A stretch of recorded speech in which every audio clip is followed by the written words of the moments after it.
Good evening, folks. Sam Sinto, Labron Public Radio again. We say thank you very much for joining us here. We're going to be talking about roads here again tonight, and I think I have committed myself to this road discussion from time to time, but I will do as many road discussion as possible because this is completely uncalled for and unacceptable, especially those of us from the Southeast. And I will do my best to continue to publicize this bad road issue in the Southeast, specifically Ganta to Southeast connection. It's bad. But that's what we're going to be talking about here. First thing, safety. Lord Jesus, we want to thank you again this evening for bringing us back here together. Lord, my Lord, you continue to protect us, and we say thank you. Thank you. We praise you. We know you're a wonderful Father for all of us. As a result, we're here and we say thank you. Lord Jesus, you know with the Liberian diaspora, we have two tables. One is here and the other one is back home. And so with the opportunity that you continue to provide for us, we also will endeavor ourselves to make sure that we continue to carry out whatever mandate that you have for us, my Lord. And that is to make sure our brothers and sisters back home get whatever it is that we can afford to send them so they will also be in good health. My Lord, we ask you to bless the Republic of Liberia. Bless the leadership of the Republic of Liberia. Give them wisdom to do what is good for our people. Lord Jesus, we ask to bless the host country, the United States of America. In Jesus' name we pray. Amen.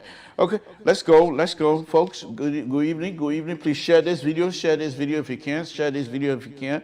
And this, I'm going to be playing something here very shortly here.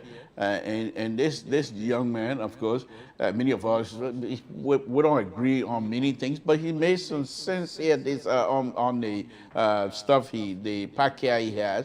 And it's very interesting, very telling. And I think, in fact, let me play that from the beginning, and then I can go on. Because right now, who do I have? 16 people are watching. And I'm talking about the roles from the Southeast. No role. Many of us from the Southeast, but we can't go home. There's a lot of things connected with that. And I'm going to be talking about it. We're going to have, in fact, as we speak, the number is dropping. So listen to Class D on this one. Listen to Class D on this one, folks. Samson told LeBron, before I go anywhere, let me open up with Class D this evening. We shall talk makes sense, and I just want you to listen. Samson told LeBron Public. And then on the other side, I will come back and introduce my show as usual. Let's listen to Class D. Retrospect, right? When you retrospect, when you go on Facebook, all the intellectual people, no one follow them. Everybody that talks sense, they got no view. When you talk sense in like brand community, you got no view. No one cares. Go to all the people that wear kosu with glasses and talking on Facebook. No one cares. They pass. They like drama. They like controversy. No retrospect, right? When you retrospect, when you go on Facebook, all the intellectual people, no one follow them. Everybody that talks sense, they got no view. When you talk sense in like brand community, you got no view. No one cares. Go to all the people that wear kosu with glasses and talking on Facebook. No one cares. They pass. They like drama. They like controversy. No retrospect, right? When you retrospect. So if it's me, in order for me to get viewer, that I will come on my platform and not make sense, and that I will come on my platform and talk nonsense as he's saying, that I will come on my platform just because I want viewer, that I will be ridiculous, then I shouldn't have anybody. If that's what they're waiting for to come on my platform, let them stay away, because this is not what we're going to do. We will continue. Those of you, the 2 or 3, 4, 20, 30 people that are watching, will be truthful with you. We will give you some intellectual conversation. And I hope that you continue to follow. It's not the numbers that counts. It's not the quantity. What we have to provide quality. And the quality usually is sometimes people look upon that as being waste of time. But for us, quality is number one. And so we will do our best here. When we come out here, we'll dress well. We're not going to be wearing T-shirts and stuff like that. Even if it's hot. We still, I mean, you've seen Mr. Soul here sometimes. He, have to use a handkerchief to wipe his head and face because he's sweating, of course. The air conditioner on and stuff like that, but it's hot because you have all these lights. All these lights are facing you just so that you'll be able to see us. And so sometimes it's get hot. But we're not, because of that, we're not going to come out here with T-shirts on. We will look presentable, because if you take your time, the way we see it here on Liberia Public, if you take your time as an individual, we're not paying your bill. We don't even know where you live. If you take your time to turn into us, there must be a reason. And we also must do our best to provide the best, what we consider the best. And so we'll come out here. If it means to wear a tie, we will do so. If it's 100 degrees, once we have something to say, we will say so. And because the people want the controversy and they want nonsense, that's not on this platform. So if you're not here for intellectual stimulation, then please excuse yourself, because on here in Liberia Public Radio, we engage each other and we talk issues that affect daily activities of our brothers and sisters. So I just thought that I'd throw that in there, because most of the time when we come on, we block it to sometimes to get 4 or 5, sometimes, well, I'm being ridiculous, maybe 20, 50 the most, 60, maybe 100 and some if the day is good. But that's not the issue. We're not being driven by the numbers of viewers we get. No, far from it. Our essence of being here is to discuss topic that perhaps you might have interest in. And we come here to do the best we can. And I will demonstrate that here again tonight. And so if people have no interest, because when I'm cussing or we're not degrading people or what have you, and they don't think this is a platform, then I say, thank you, good riddance. And please excuse yourself, and we respect that. But this platform is for someone, when you come here, you take upon your time to click on us, which we're hoping to provide some sort of an understanding of what is happening as far as we see it. So we will do our best to continue to provide what we consider to be the best. We're not going to give you mumbo jumbo and all that kinds of stuff. No, we're not going to do that. So stay tuned, Liberia Public Radio. Let's go now. Let me go ahead and introduce the show. I'm Samson to Liberia Public Radio. As usual, the President of the Republic of Liberia, Dr. Weah, folks, Dr. Weah. Dr. Weah is right there, the President of the Republic of Liberia, duly elected, 61.5%. They had election last night. When I called numbers, you know what I mean. 61.5%. He was elected. He didn't come through this position through the back door. He knocked to the door. Liberian person said, what you want? He said, I want to be the leader. They said, are you sure? He said, yeah. I'm paraphrasing, folks. He said, yes. Yeah. Said, what can you do? He said, I will be the good one. They said, what have you? He said, I say I want to be a president. Okay. I, Samson, told on my platform those days, telling the Liberian people, don't listen to him. He can't do nothing. He ain't able to rule. He ain't able to do anything. Don't give him that position. The Liberian person to Mr. Toll will respect your view, but this is the person we want. And in 6 years, Dr. Weah will come back here and try to ask her to see if we can give him an extension. You also, Mr. Toll, you come back here and see if you can give us why you think we should not re-elect Dr. Weah. And this is what we're gearing towards, which is the 2023. And as I've always stated here, I have a binder for the CDC and this government on false error. Even say false error here because they have been making some mistake, false error. But I'm just going to deal with them based on false error. And so I will wait. I'll wait my time. In the meantime, he's my president. He's my president. He's the president of the Republic of Liberia. I respect him, and he's my president. Besides that, we will criticize, but we will do so with responsibility. We will criticize, but we will do so with respect. Because any one of you that watching me now can sit in that office tomorrow. And if you don't respect now, do you want them people to respect you when you sit in that office? Then it's not fair. This is what I say. Samson told folks, again, thank you guys very much. Thank you guys very much. We're here to do the best we can. This is Samson told Liberia Public. And since we're going to be discussing the role to the Southeast, then let me show you Dr. Weah with the Southeast culture, his way of unifying. This is the culture, Southeastern culture. And when he traveled to the Southeast the last time, this is some of the things that he did to actually showcase the Southeastern culture. And what he's about to do here is not about battle cry, CDC battle cry. I was not there, but yeah, I was not there, but I know he. That's what he said, CDC, y'all keep your battle cry there in Montreal. But in the Southeast here, we do unity cry. And let's listen to Dr. Weah and his unity cry. Culture is alive.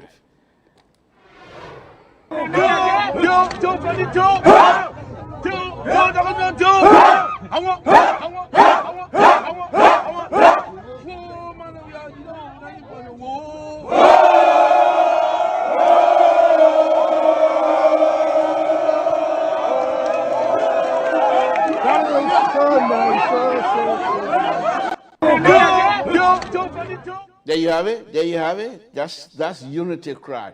And so, folks, thank you again. We will do our best, as I said. I'm going to now show you. I was on here last night. I was so moved by Dr. Weah's speech over there in Glasgow for the climate change summit or conference they're having there. And he stood in among the tallest person in the room, world leaders that is. He stood there and actually delivered a speech that I thought was wonderful. I told you guys where to find that. and I'm not going to go through that again. I went through it a lot yesterday, actually, and I just want to say once again, Dr. Weah, I want to appreciate you being my president, to going out there and saying what was stated from you was wonderful. And during my podcast last night, I also said that I don't believe that speech was written by Samuel Tuah or Honorable McGill. I don't believe that. I don't believe that. I believe that speech was written by the same person who wrote the speech for Dr. Weah's inaugural program. Remember this? Liberians will not be spectators in their own country.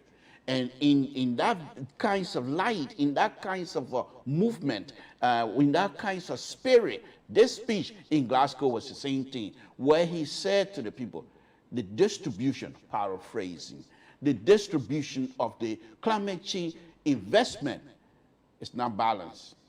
We, he said, specifically Liberians, we have some of the largest forests that is being reserved so that all of your pollution that you put out in the air, some of the trees we got here will suck that pollution in. I'm not a scientist. I'm just making it up. If I'm not true, so be it. Okay? But this is what he was saying. He didn't say that. But I'm just putting something. I'm putting my own word in there. Why not? Why can't I put? Because I'm so happy to have the president of the Republic of Liberia to stand in public and made that pronouncement. I felt so proud yesterday and felt so good that I decided to break the norm, because usually I don't come on Tuesday. So I came on yesterday. I spent an hour and a half or so praising Dr. Weah. If you were to be able to watch it, I mean, if it's still there, go on Front Page Africa, and you will be able to see that article. And once again, I want to thank Dr. Weah for providing. As far as I'm concerned, Dr. Weah has provided leadership for the entire world. I said so. As far as I'm concerned, Dr. Weah, the speech he made, and in his speech, let me go a little bit farther than that. And in his speech, he suggested to the world leader that, in fact, he will say, Liberia, if you want to have a conference, Liberia can host your conference next time. And this is a scene, Liberia, capital city of Liberia, Monrovia. Some other person said the place was stinking or something like that. And in other words, we don't go around, I like Dr. Weah. We don't go around cussing people. You cuss my city, I cuss you. No. He said, you think they said they smell stink? Come on, let me host you and see. They will smell you, want to smell you, will smell. We live from here. Where you would say the place, Liberian people live there, then you say the place stink. Then what wrong with that? Probably stupid. So he didn't say anything. He said the place stink, that's okay. But next time, I will host you in Liberia. The entire world conference can be hosted in Liberia. I thought that was on the bell. Boom, boom, boom. I like that bouncing. Yeah, poo, poo, poo. He jive it. He go like that, then he go poo, poo, poo. Oh, I love that yesterday. And not only that, another thing on a very serious note, another thing that was in the speech that I thought was very enjoyable and very truthful. He said that they should be able to have some sort of a climate crediting process where you go and carbon credit in Africa. Now that's a position that I believe that the White House and some of the Western nations, wealthy nations, might gravitate towards. But the issue Dr. Weah has is, who do they trust to put their money in? And in Samuel Tuah hand, they're going to put money in Samuel Tuah hand. I beg you. This is the problem. Who they're going to trust to put their money in? Who's going to manage the money? Samuel Tuah? So you can borrow? I beg you, man. Y'all give me a break here. So anyhow, that is the issue. Now let's go on. Now let's pivot now to the main role issue here. Again, Samson told Labron Pabrito. This is what we do here. Before I come talking about this role, let's view the role as I put these pictures together. And most of these pictures, not even most, all of them, 95, 96, 98% of them are recent pictures where people are unable to travel from Ganta all the way to Southeast. Grand Jide, forget it. Grand Jide, they're not going anywhere. Here's the thing that's going to fool them. When the summer comes about, Oh, the road, because they think they can travel because it's dry, right? Instead of taking that summer or the dry season, taking it to try to fix the road, they're going to utilize that energy to say, oh, they're good now, we can travel again. Then when it's raining, then they all sit down. They do that every year, over and over and over. That's what they do. That's what they do. I, on the other hand, as an engineer, and I'm going to be speaking from an engineering perspective here tonight on this particular subject matter, because this is my area. I don't take bikes into nobody. I said, this is my area. You don't believe me? Come question me here tonight. Come question me engineering, roadway design, roadway construction. Come and question me. I want that. Question me and see if I'm unable to answer some of your questions. I'm not going to bluff it. I'll tell you what it is. So let's try that. Yeah? Yeah. Okay. Let's go on. So let me just play this video. Let's play this video that I put together. And the first picture is the map of Southeast. Grand G, River G, Maryland, Grand Cru, 4 counties, they consider themselves Southeast. Sino say they're not part of Southeast anymore. Okay, we agree. Okay? But these 4 counties, they're suffering. They're suffering. Then on top of that, we have major cities in Nima County that are going through a lot of problems. Okay? Okay? Major cities that are going through a lot of problems in Nima County. Sekepie, Groe, Tapeta, and between Ganta and Tapeta, that whole area is also messed up. It's been going on for years.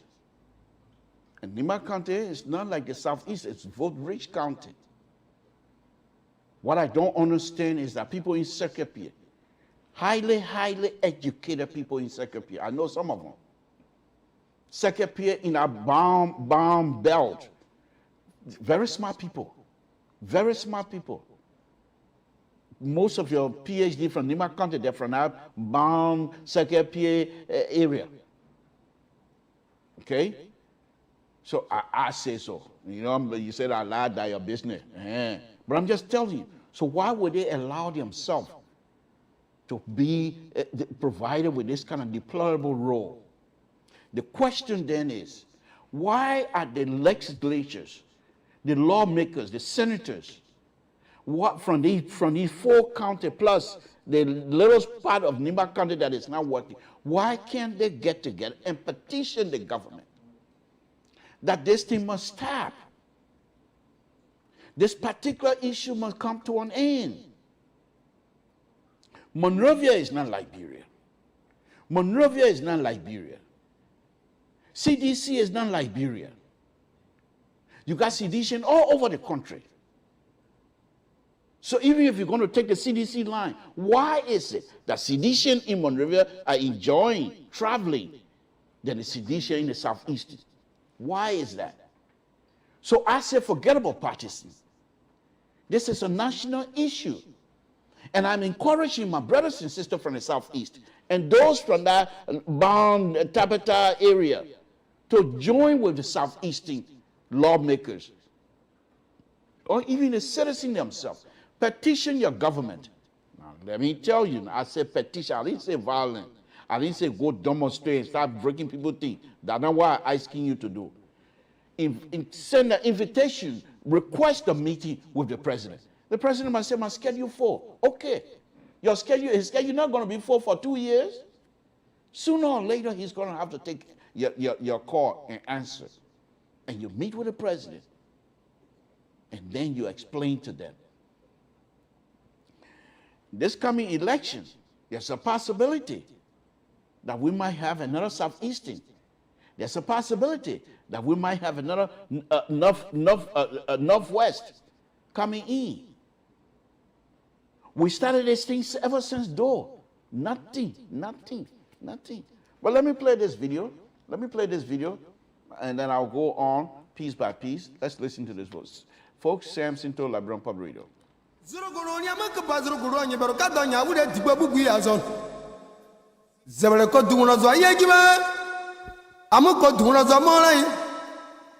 do ben azoko dumura sa yegiwe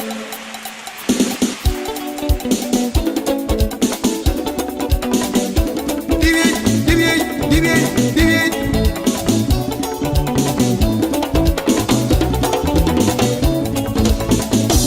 nana mo waziba yi seria kosukuro seri gawe mo waziba la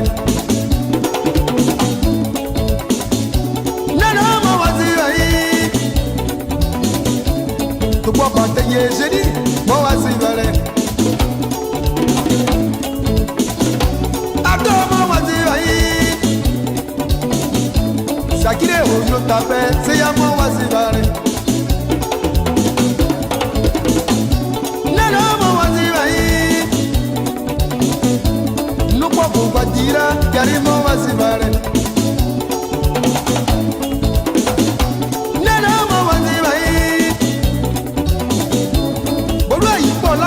Bakumo wasibare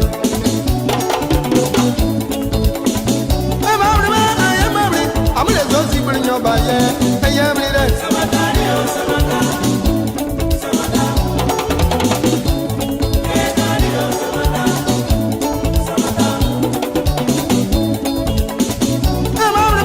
emamre kikalma to maze ojire yemamire samatario samata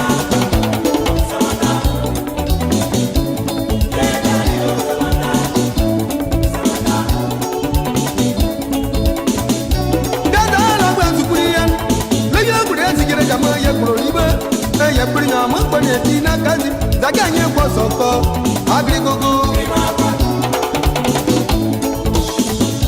dada la kwa zukuriyan no yo gure zikire kama ye kuroriba ye prinya mo pone tina kazi ura kike pagra agrigogo isanyo saye tiere agrigogo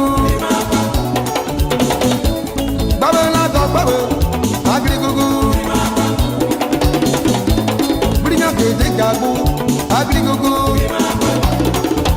agrigogo bọ́lá bí di kewua agrigogo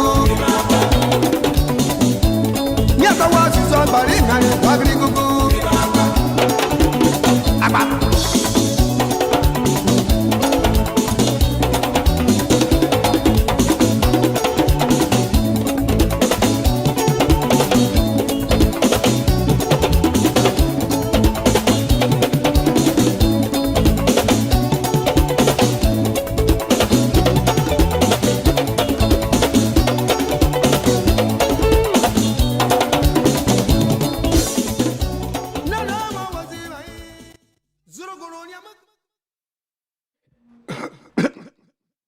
There you have it, folks. I have my own son here, and I will be discussing with him because I'm going to embarrass you again tonight. Eddie, he calls himself Bucket now. Eddie Bucket Bayon Jr. Now, why does he name Bucket? Because his mother is Victoria Bucket Bayon. So now he's coming in Eddie. He take his mom Bucket knee and put it together. Now he Bayon Jr. When his older sister was born, the father and myself, nobody could get between us in Monrovia. When I go to the store and buy shoes, he will be the first to wear. When he goes to the store to buy pants for himself, I will be the first to wear. So nobody could separate us in Monrovia. I mean, we did all kinds of things as a young people. So I know this boy very well. I know him. I know his parents. But yes, I'm going to deal with him here later. And I hope Eddie Bayon don't run away from me tonight again. That's my nephew, to be honest with you. But I will deal with him. So now, since I did the road issue on Sunday, but I did it early in the day so that my brothers and sisters in Monrovia or in Liberia will have the opportunity to watch. But tonight, I'm doing it specifically for the diaspora brothers and sisters. Now, let's go back. Let's go back on to 2017. I just show you the bad roads here, just the bad one. Let's go back and watch the video when Dr. Weah was campaigning in 2017. And tell me, 2017 video, he was on this road, similar road like this, with his wife, the first lady now. Both of them travel on these bad roads, and we still have bad roads. So I just want, Mr. Bayer, please watch this. I'm enjoying it. Samson told Labron Pub Radio. That make sure you do that same thing for you can hold.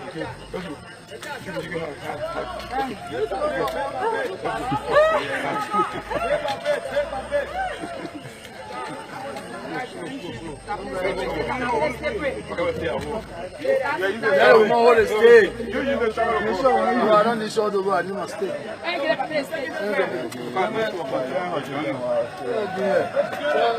What kind of junior not there before?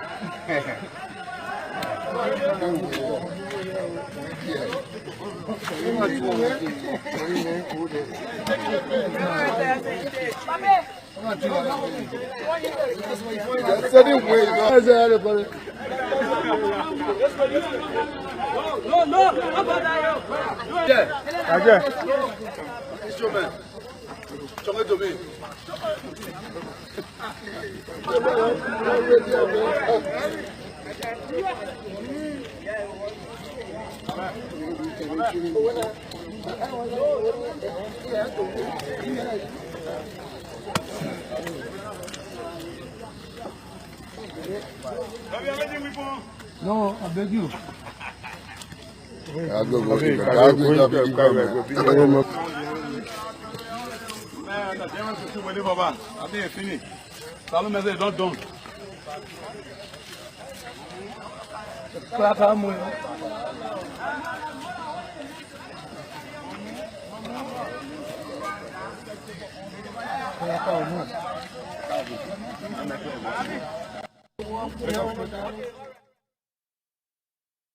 Now, folks, the video you just watched, that was Dr. Weah at the time, Ambassador Weah campaigning to be president. What's the difference between that role and some of the role that I've just showed you here? Why do we still go through this thing? As far as my own son Eddie is concerned, I hope he's watching now because I'm getting ready now to tell him some stuff that he has no clue of. But of course, he's my son. He's my son. When he was lucky. If he was to be the first, because the little girl that was born in our hand in down Slipway, that one God said you will live, and that's why she's living. Because we used to do like that, baby in our hand to see whether the baby can fly or something. We just throw a whole baby like that, throw it to Edward will throw it back to me, and the mom will try to jump in to try to catch the baby, and then yo, keep on Toro, yo, keep on. You put the baby on the baby now. She's a woman now, but you put the baby. At that time, she was like maybe less than 1 month old. You put the baby on the mattress, and then you press the mattress down to see how far the baby can jump off. He's lucky he was not with us at that time. But anyhow, let me tell you now, Eddie, Byron Jr., I'm sorry that you get involved in these things when you don't listen. So, folks, this is the role. All of these pictures are just near Toll Town, not too far from my area. So, the reason why I'm going to go through this story once again, because he has no clue, and he's my son, and he's making himself look so simple right now. And that's bad. So I need to pass the information on to him. I hope he's still watching. I hope he's still watching. So when these pictures started coming in, because these are Grand Gita Road. Let me show you the other one. Let me show you. Right there in Biai Tower, not too far from Toll Town. So when these pictures started coming, people started calling me. What do you make of these pictures? So what I did was, I decided to contact the superintendent of Grand Gita County, Honorable Fai Kali. So when I contacted the superintendent, I didn't go directly to the superintendent because we just had an election. And I was supporting one candidate while the superintendent was supporting another candidate. And we heard Mr. Honorable Zopeno tape, the leak tape, where he wanted to punish people who were not on his side. He clearly stated that on the tape. So I thought to myself, if I contact this man just by myself, he might try to say, something to, yeah, he might not want to even talk to me. So what did I do? I contacted another young man here who happened to be a good friend of mine, Chele Jrokla. Chele Jrokla has a unique position. He was the global chairman for Zopeno movement, they called it. So he was connected with them. So I called Chele Jrokla and I explained to him my intent, that I want to help them. I want to help them to provide some technical expertise on fixing this road. Because I'm an engineer, and this is what I do here in California. Fix roads, build roads. So I know what to do in this thing here. So Chele Jrokla was excited. Chele Jrokla contacted the superintendent and put me on the line. And now we have Chele Jrokla, who is now go-between, the superintendent and myself. So the superintendent was receptive to my ideas of helping. In fact, he sounded like he was very anxious.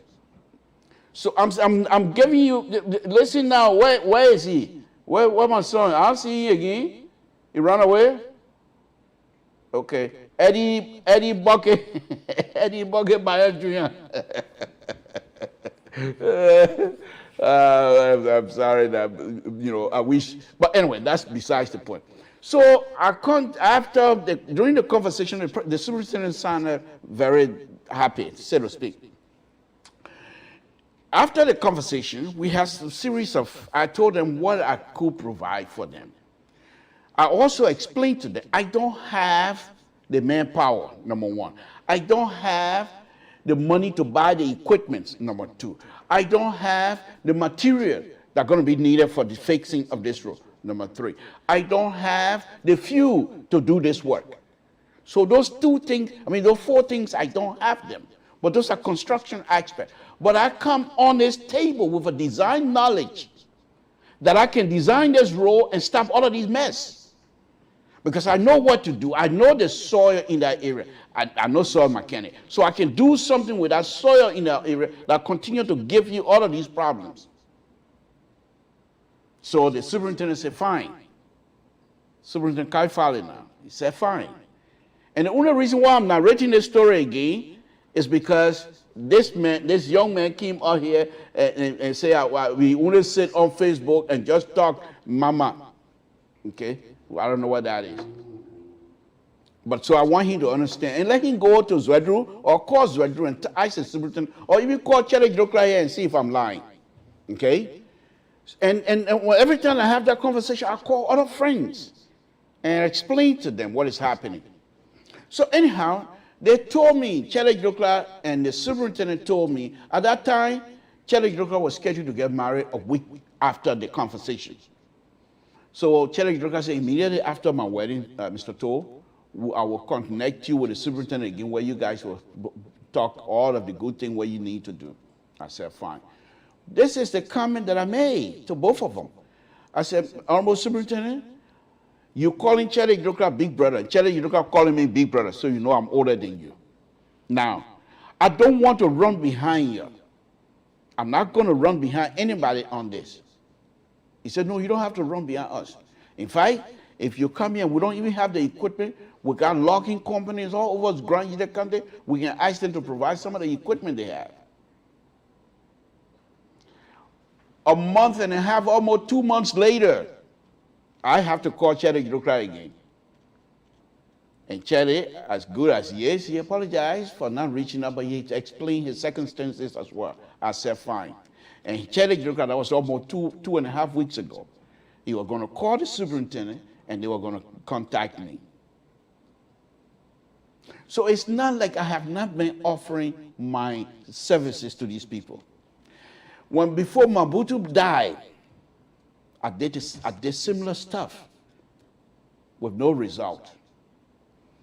The acting minister of public works, I have to have 2 or 3 conversations with her. And they're not coming through. For some reason, they probably don't think that I can do the job. That's okay with me. I don't care. I'm getting paid here. I got right now on my plate. My plate is full. When I leave, I go to work tomorrow. People are going to be calling me, what do you want me to do here? What do you want me to do here? Somebody from Totan, and they're calling me about Burning Creek. way over in the north. When we went to the place the other day, I didn't even see African American in that town. But I'm responsible. They're having water going through their pavement and the water coming up. We got to provide the fixes. Those are things that I do, and I do it well. They don't have money to pay me. I don't want money from them.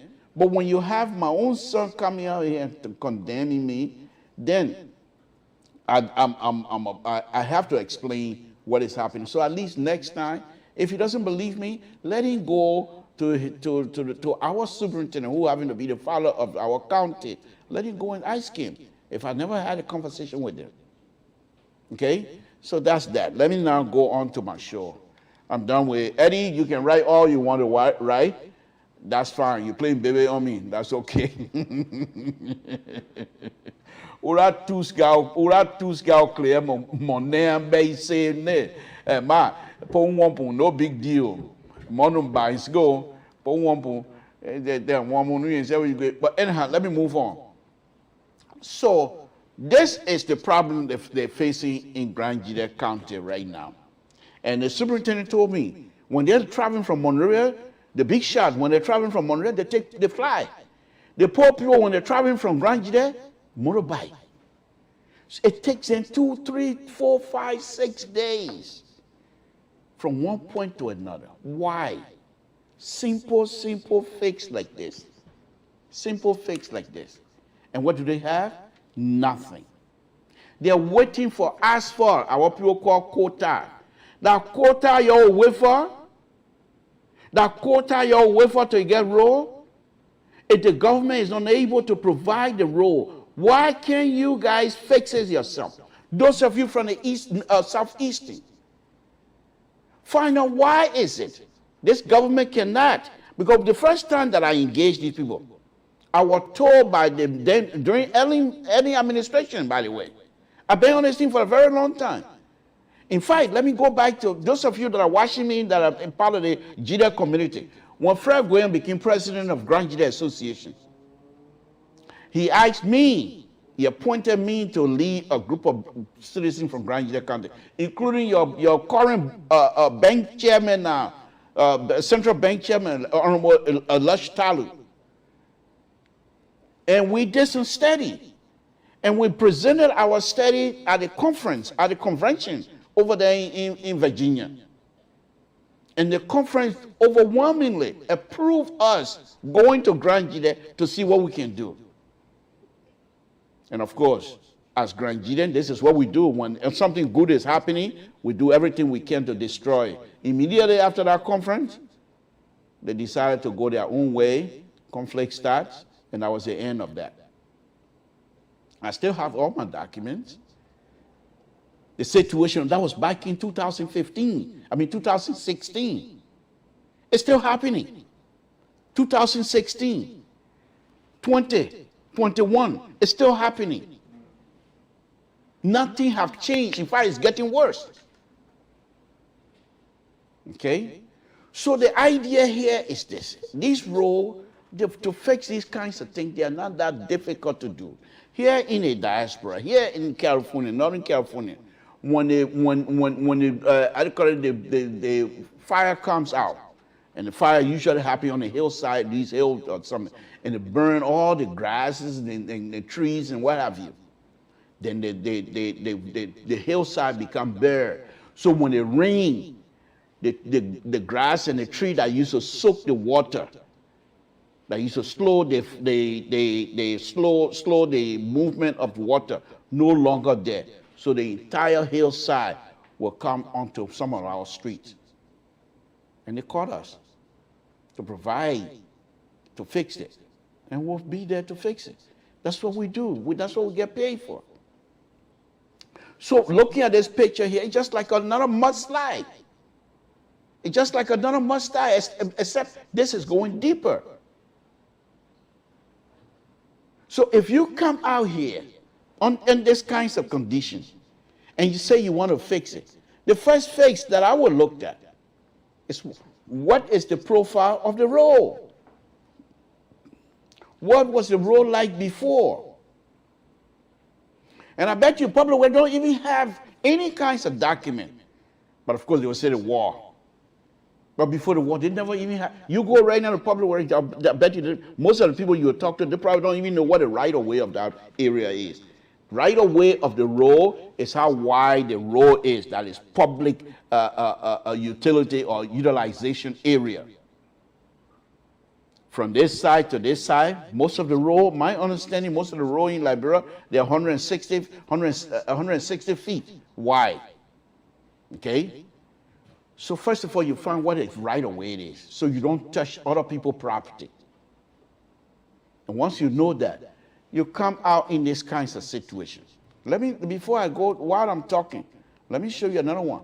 This is Grand Jida Road, folks. Quite recently. This is Grand Jida Road, Southeastern Road.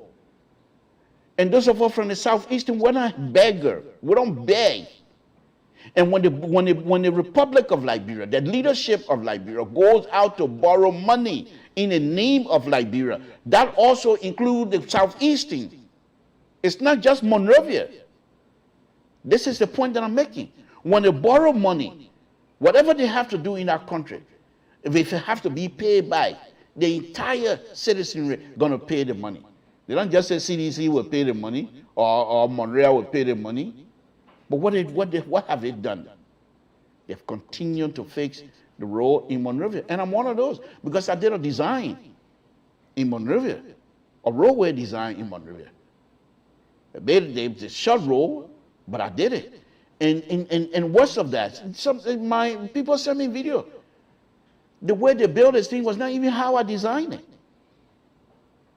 And I'm saying those people who was being flooded because of the way they built that road, if they were to go to court and they asked me, I will come and provide my testimony based on my design. They didn't follow it. But that's besides the point. That's besides the point. Why were people entire 4 counties from Liberia, 4 counties, people lives in no county, and they're going to suffer like that because they're being neglected. Simple as that. There's no other way you're going to put it. No other way you're going to put it. No other way. So I'm asking the people from Southeast to see. Oh, I see Bayern again, folks. Okay. So the people from Southeast, they should petition their government. First of all, find out. When I first started during Madam Ellen administration, one of the Madam Ellen didn't think they're smart. Just because she wanted to take her eyes off of that area, you know what? You know the term they use in order for them to decide where they're going to put road or fix anything in terms of road. That place must be agriculturally viable. So places like Grand Jida, then they ain't got no agriculture farm, no nothing coming out of there in terms of providing food for the citizens of Monrovia.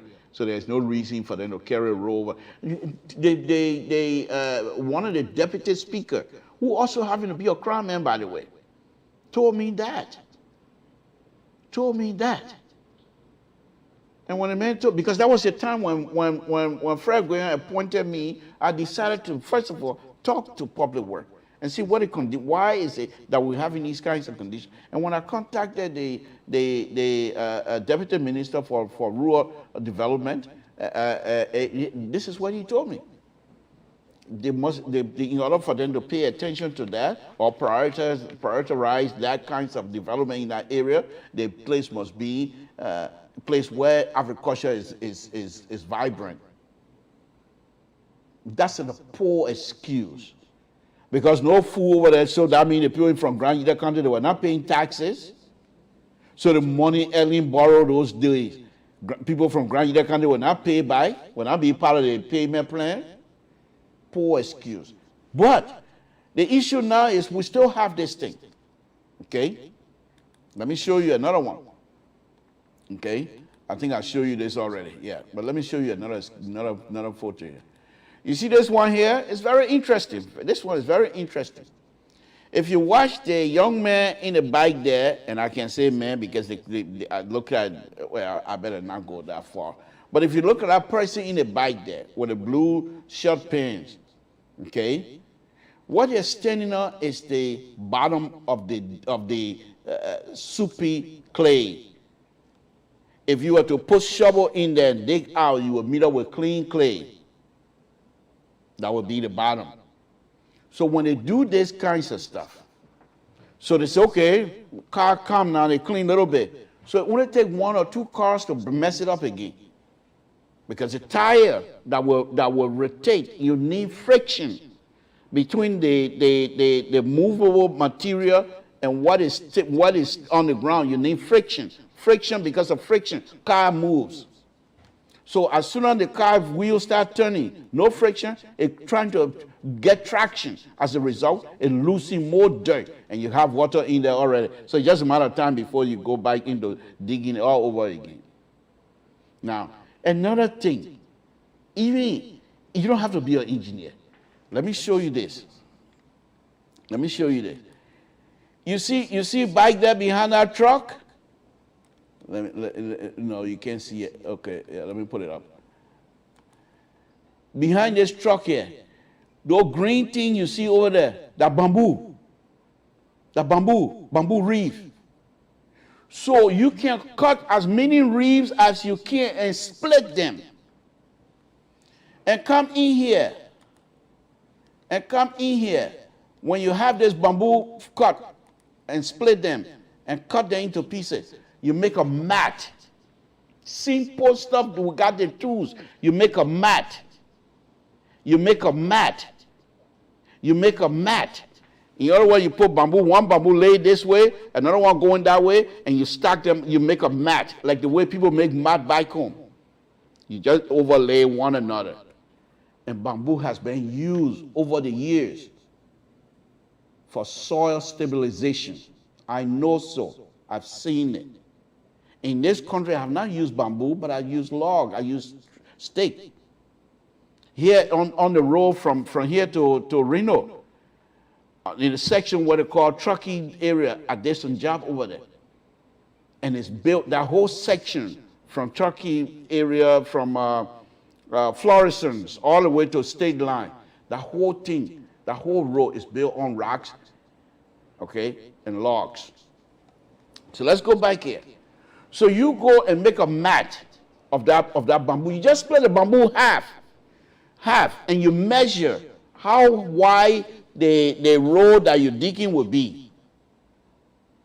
So you just made a mat, just one layer, and you put a dirt over that.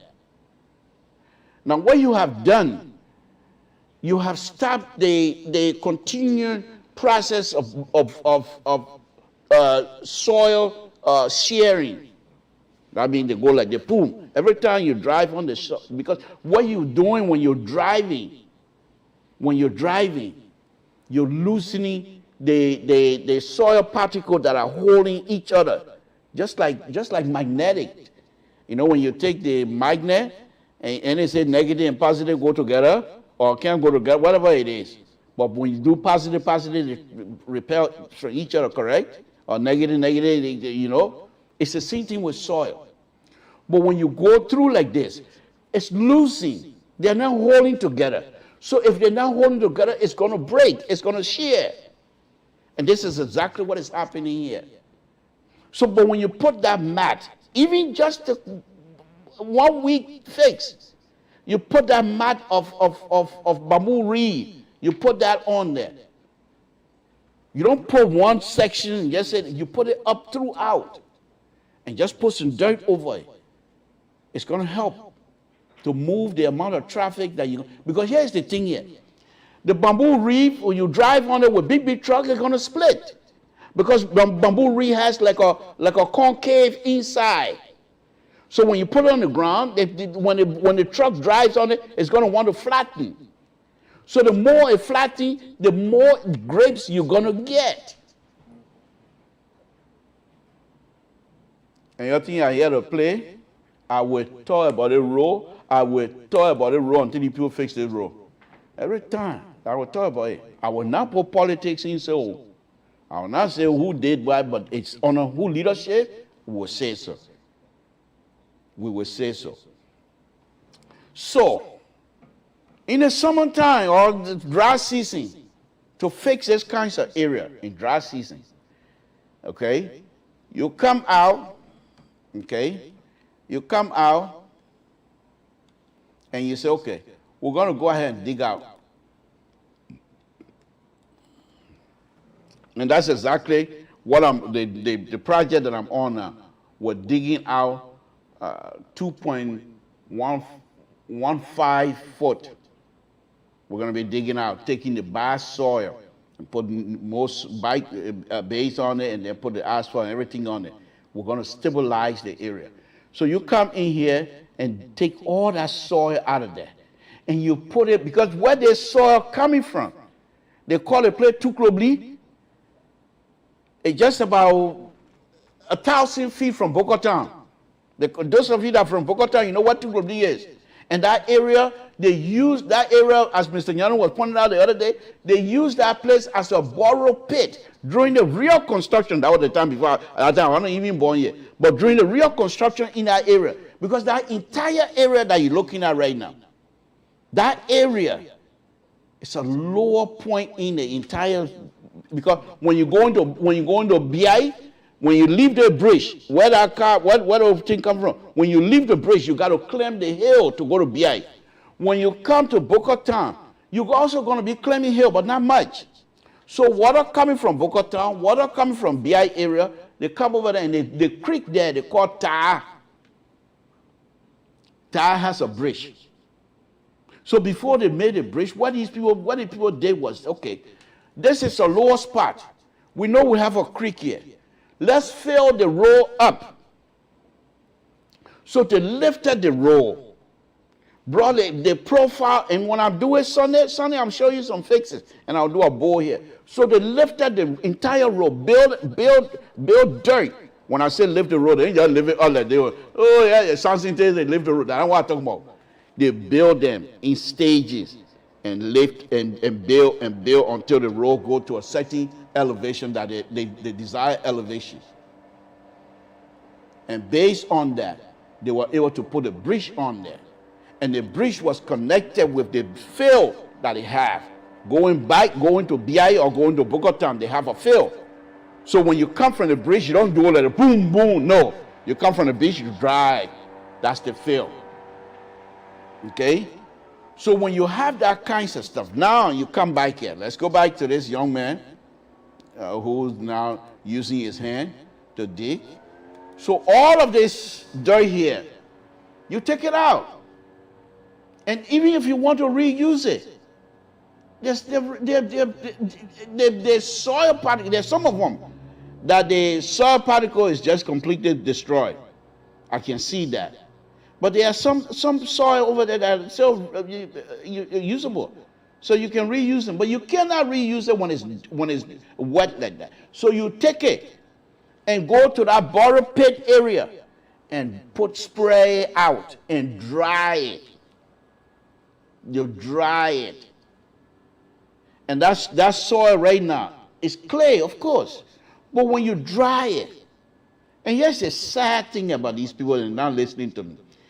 About another 2 miles from that area, you have Sesto River.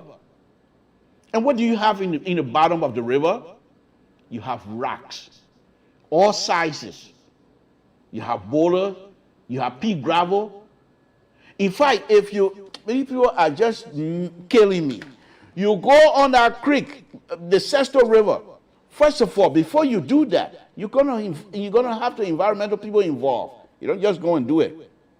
And then you send message throughout down creek what you're going to be doing. Because that's why Nima County, when they do that stuff, when they do all of those creek bad stuff in Nima County, pour all that junk there, they don't tell us. Sometimes the Sesto River will be all red. And people wonder, where did dirt come from? What happened? Why did the river? Well, because the people up creek put their dirt in there. And the color of the river will change. So if you do the same thing in Sesto River, you most likely people downstream going to see the effect as well. I know the Sesto River area because when I was little, My dad, myself, and many other people used to go at night, and they would beat some kind of thing they put together. They beat it muddy, the mother pencil, and all that kind of stuff, and then they put it in the river in the morning. So by the time 7, 8 o'clock comes, all the fish, they're all drunk. They turn upside down, and they just go. I don't know what it is, but I watched that. And if you're beating that thing, most of the time, only men can do it. Women can't do it, they said. But I watched that. Okay? So I know that area. You go, let's go back here. So you take all of the pea gravel and mix it with these things. That's why they did those days. Those of you that used to drive from Town to Tapatan to go play football, that road was good. And that's what it was. It was a dirt like they mixed with pea gravel. And they were able to compact it easily. Easily. That's a simple fix. And once you're done building it up, now, what is the culprit in this area? It's a creek. Because the creek, the bridge is not functioning anymore, does not mean it's not going to rain. And when it rains, the creek going to follow the natural ditch, which is the creek. So all of the water that coming from all the area, they come into that tire and they're going downhill. Whether bridge working or bridge not working, they didn't care. So when they get to this area, the bridge is not functioning the way it's supposed to be. So they say, oh, we got to go. Water going downhill. So now the bridge, because they don't even clean the bridge, the maintenance is not there. I'm not talking about Sesto River Bridge. I mean the tire bridge. It's just like a bus cover. It's just like a bus cover. But it's not functioning because the dirt over the years have filled it up. So it's not even functioning to the capacity. But the run of the water, the queue that was calculated for that bridge has not changed. Has not changed. The queue remains the same. And now because more water coming in that's supposed to go under the bridge, there's not much capacity for the water to go under the bridge. What happened? The bridge now becomes like a dam. So what happened? And the fact that you didn't build this to provide some sort of a relief for the dam, the water going to have to find relief for itself so it come on your road. You see what I'm talking about? So it come on your road. And then our people also, when they're driving on these roads, water over, so they try to find another way to go around, not knowing that they are creating another path for the water to follow. Because the water want to go downhill. And the fact there's no maintenance, our people are suffering. And this is not just Dr. Weah government. This has been happening ever since Doe government, as far as I'm concerned. So, Mr. Eddie Bayer, I don't see Eddie Bayer again, my people. Yeah, another one at Gene City with one solution. I'm giving him solution. I ain't open your mouth. Gene City, you open your mouth again. I'm giving you solution and you be quiet. You're not saying nothing. That solution I'm giving you, or I'm going to go there and build it for you. Your grandchildren, you don't listen. You will suffer. You will be in a team. Next year again, you sit there and depend. Gene City, you and your people, you sit there and depend on Dr. We are finishing the road before his turn over. Ain't happening. Ain't happening. He's not even going to finish from Ganta to Sakapie before his turn over. It's not going to happen unless he's going to take the road to be like a political road and cut corners. Then he can do it. But if you want to do it, the road that I drove on when I went home, so many challenges in terms of drainage. And you want to say you're going to build from Ganta to Sakapie in 3 years? I doubt it. I doubt it seriously. Okay? So Gene City, I'm giving you solution. And where you comment, my man? What you got to say? Gene City, what you got to say? I'm giving you solution and you say you want solution. I'm giving you solution now. See, the one thing I learned, boy, you don't wait until when people finish talking. At least you have to wait until I finish talking, no any kind of issue or solution, anything. Then you say, but what is the solution? But I'm giving you have finished, you telling me what is the solution. I'm giving you solution now. You got nothing to say. Go to Gene City, leave America, go to Liberia and see if you want to go to Zwadru. You able, unless you fly. Unless you fly. I'm saying these things so that you to help me to pass the message on to the people you hear being condemning and stuff like that. But that's fine. That's what we do anyway. So folks, let me show you another thing. I feel bad for the president. Because first thing, one of the things the president don't even trust most of the engineers that will come and do this work. Look at Ralphie Highway they said they were going to do. What happened to Ralphie Highway? Watch this video. This is some of the things that I'm talking about. They give contract, public work give contract to people to do a road. And if I'm doing road, construction, I'm looking at a plan.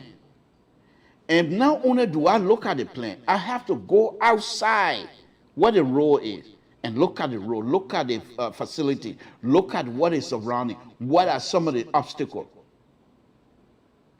Apparently, these people didn't do that. They decided they were going to build a road. So when they invited the president, this is funny. When they invited the president, then come to find out LiPo is in the middle of their construction. So the president asked, so the LiPo in a way, they say, yeah, Mabutu, the late Mabutu, he bent his head, he able to look at the president straight in the face and say yes, because they knew they blew it. Because if you have construction, everything must be on that paper. Your drainage system are listed on the layout sheet.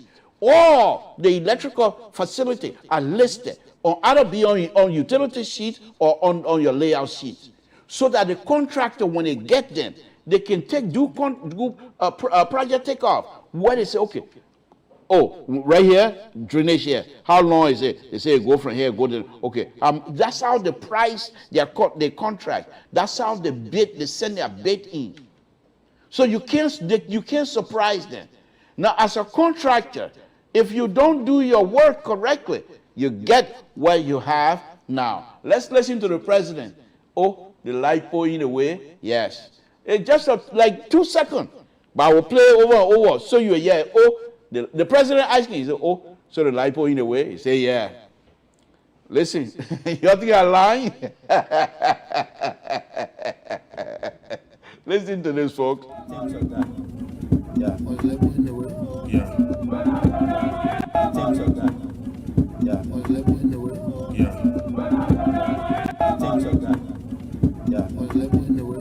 Yeah.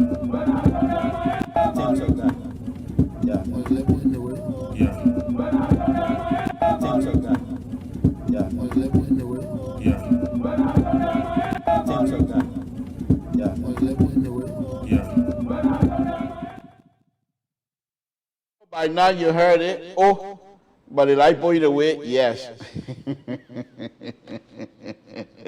And he's not even an engineer. He's not even an engineer. Why would you behave like that? For the president who is not even an engineer to discover, oh, but the LiPo in a way, then they say yes.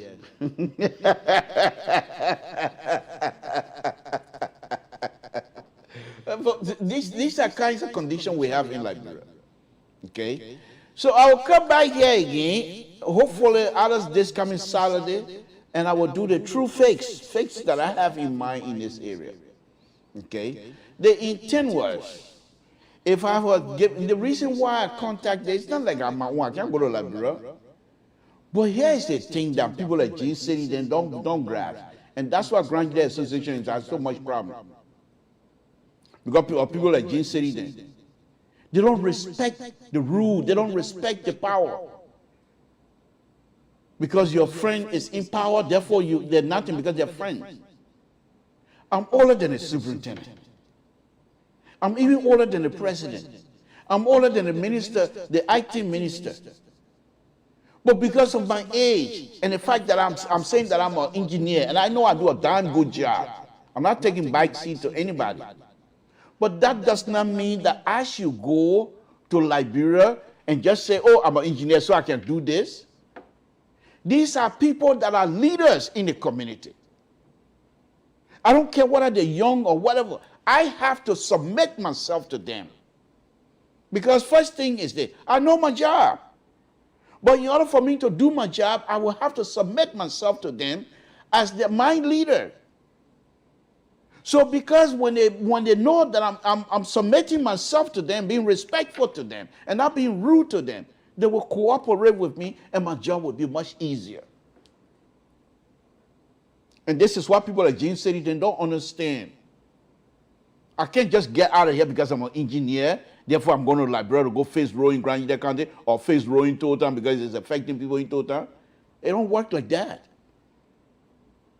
I've been in this country. How the people in Totan, how are they sleeping tonight? Who providing the security for them tonight? They're not the government. Why can't I just, because I'm somebody from Totan, then I just get out and say, because I'm from Totan, and I know engineering, the road in Totan and the back, so I'm going to go fix it? It don't happen like that. And this is why I contacted the superintendent. And this is why people like Gene City, they don't understand. And if you look at the conflict in Grand Juda Association, this is exactly what happened. Without a clear understanding of separation of duties or power. You got Bo, the running campaign against the president. You got Bo doing the work of the president. And then you expect, these are some of the reasons. If you guys have left Fred Weah alone, and he has stayed in there, some of us would have gone home and have some of these things resolved. I'm not saying they were not going to be messed up, but at least we would have had some solution while we're waiting for the government to bring a lasting, a long-term solution. We would have provided some short-term solution for our people. But what happened? They decided to come in this place and start all kinds of shillinking talking about it, say y'all know law. How many law students y'all got in Grand Juda Association? Instead of y'all to leave that young man to go on and manage the affair of Grand Juda Association. And if he's doing something that is not right, you wait for the next turn. But the board decided they couldn't wait for the next election to make a case. They want to impeach him. And here we are. So yeah, Gene City, we want solution. You want solution? You pay me for solution, Gene City? You able to pay me for my solution? And if I'm trying to help you, instead of you sit down and be quiet, you want to come and we want solution. You able to pay me? You able to pay me, Gene City? And some of the things y'all want solution today, Grand Juda Association is downhill because y'all waiting for a solution. Please, let me talk my show. Folks, this is what we have in our community. These are the kinds of people. Instead of he to come out here and say, thank you, Mr. Toe, for bringing this thing to light, so at least our people will be aware of these kinds of stuff. He's telling me here he wants solution.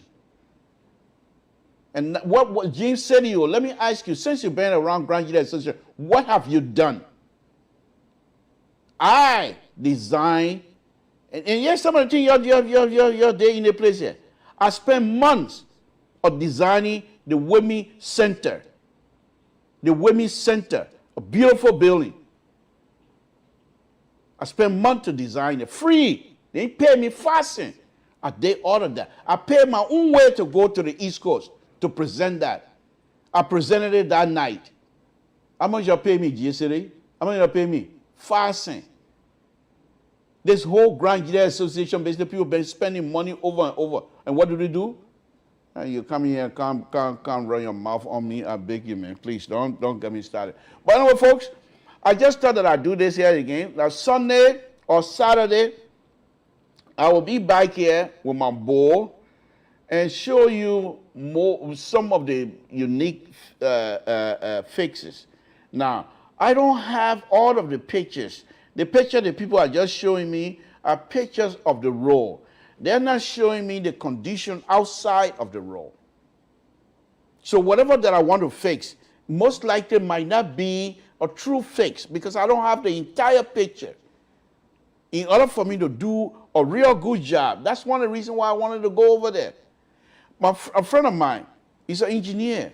The guy who had me, Victor Smith, he had me going to Liberia one time to teach some of his young engineers to impact on them some of the design knowledge that I have. I spent, 2 months over there. But Victor have equipments, survey equipments, design equipments, and he won't mind me using it in Grand Juda County. he will not mind that at all. He's not going to charge me.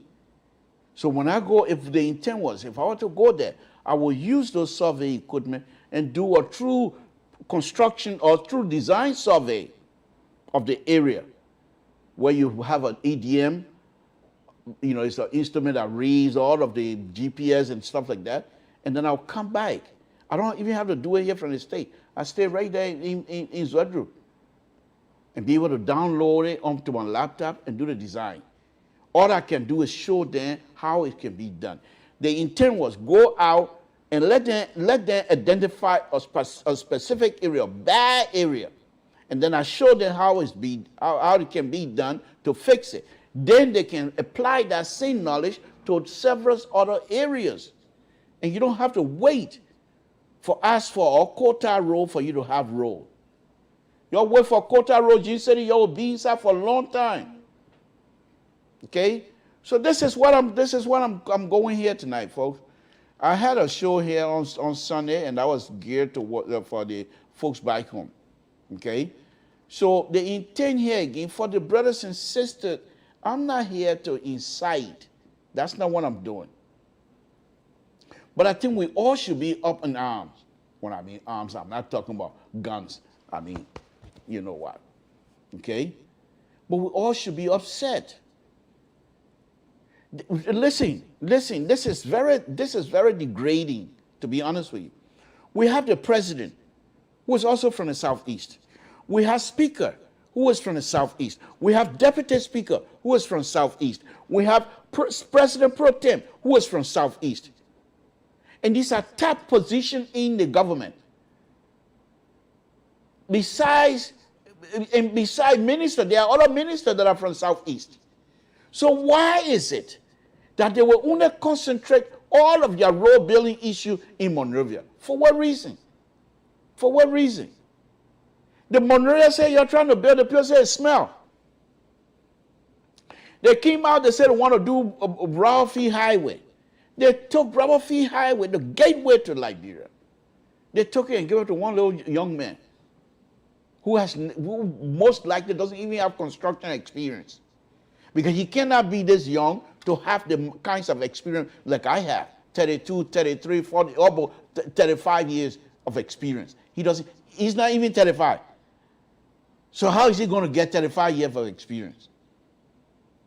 So this is a person you're taking, the gateway to Liberia, highway, Ralphie Highway, and you say this person should do the construction. And you want people to take you serious? And go look at Ralphie Highway, the way they started. And I show you guys here the other side. I'm not making it up. When I'm ready to do the fix, I will also bring Ralphie Highway. They're using bamboo reef. That's what they use as your safety cones. You know, when you're in this country, when you're driving the construction zone, the red thing, you can see red with pink stuff, you know. Okay, hold on.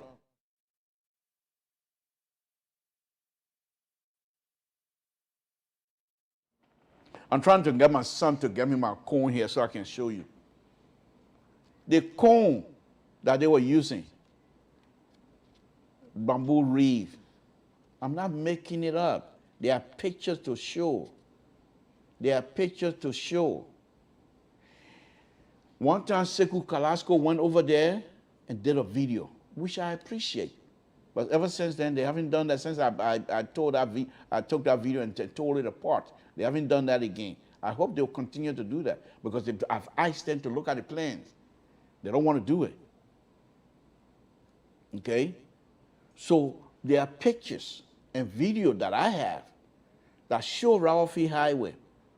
You're building a road and you're cutting on the side of it with no safety aspect. What if somebody at night driving and fall in one of those ditches? They're done. Then what are you going to say? Is that when you're going to say you're sorry? But that's Ralphie. I'm talking Southeast tonight. So before I open the line, I just want people from the Southeast. This is our government as well. You might not be sedition, but he's your president. He's your president. He speaks for you. When he go, for example, the beautiful speech he made over there in Glasgow, Scotland, he spoke on behalf of the Liberian people. That included me, Samson Toe. Whether I are supporting or not. Okay? Which I appreciate. So we have to engage so that the president, that you can't just become satisfied. The people get you a cup of rice, you satisfied. They get you chicken soup, you satisfied. That the kind of life you have now. When will you even push yourself to say enough is enough? We're all Liberian. We must enjoy the fruit of this country as well. Since 1870, what real fruit are we enjoy? Show me. Look at the amount of high school in Monrovia.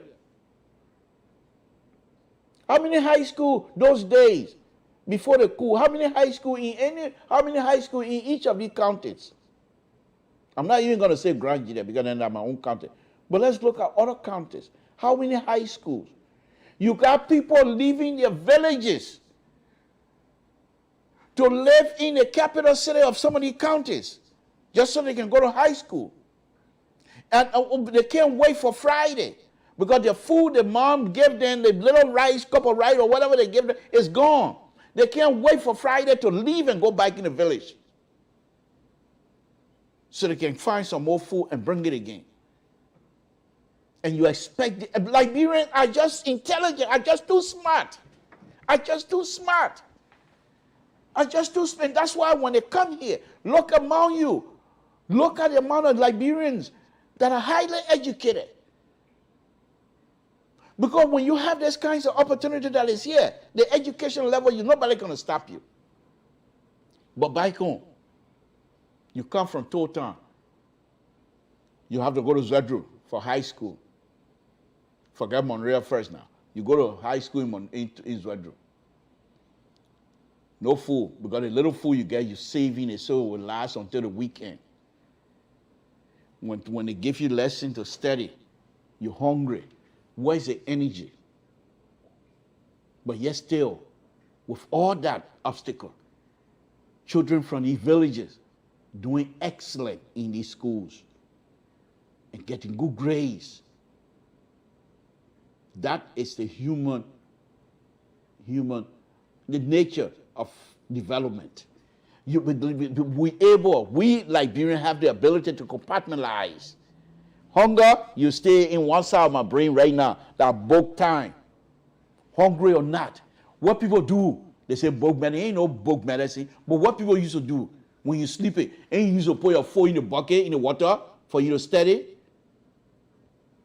You can't do that here. Here you have the opportunity to stay in the library all day. Where is the library in Town? Then, I'm supposed to provide the library. I bet James said he's going to come back here and say, Mr. Toe, you're supposed to provide the library. Okay? So these are kinds of stuff that we do, and we're trying to be truthful to each other. And we will continue to do that. I'm not here to say who you should vote for. That's none of my business. That's your problem. Who you vote for is up to you. But I'm giving you things that are real. I'm not running campaign. Let me say this again. I told you from the beginning of the show. I have binder full on false error with this president and CDC. I don't even have to touch the false error on false error. But I'm not running campaign. I'm saying what we need and what we deserve as citizens of Southeastern. For Christ's sake. Okay, those of us from the countryside, y'all know how our day-by-day business is. Y'all know us. So sometimes, before your pa die or before your mom die, they will tell you, say, I don't want to stay in Montreal. When anything happens to me, I want to go back home.